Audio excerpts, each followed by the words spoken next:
Hello, this is Ken from INFINITI of Mobile, and this is your Tune-Up Tuesday. Today we're going to be talking about the importance of maintaining your cooling system. A lot of people think that antifreeze and or coolant is only important for wintertime operation. And it is. It is important for wintertime operation to prevent coolant freeze up. However, it is also important in the summertime. Coolant does a couple things for you in the summertime. One thing it does is prevent rust and corrosion. It has rust and corrosion inhibitors. It also raises your boiling point, so your coolant mixture doesn't boil so easy, which would cause overheating.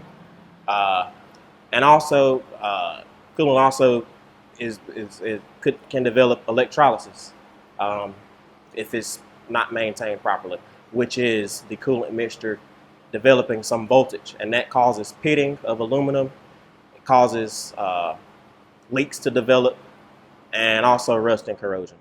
Most modern vehicles have a extended life coolant, which is good for 100,000 miles. And depending on your make or model, most manufacturers have gone to that type of coolant and have went away from the old green, which required more frequent replacement. And that is your Tune-Up Tuesday.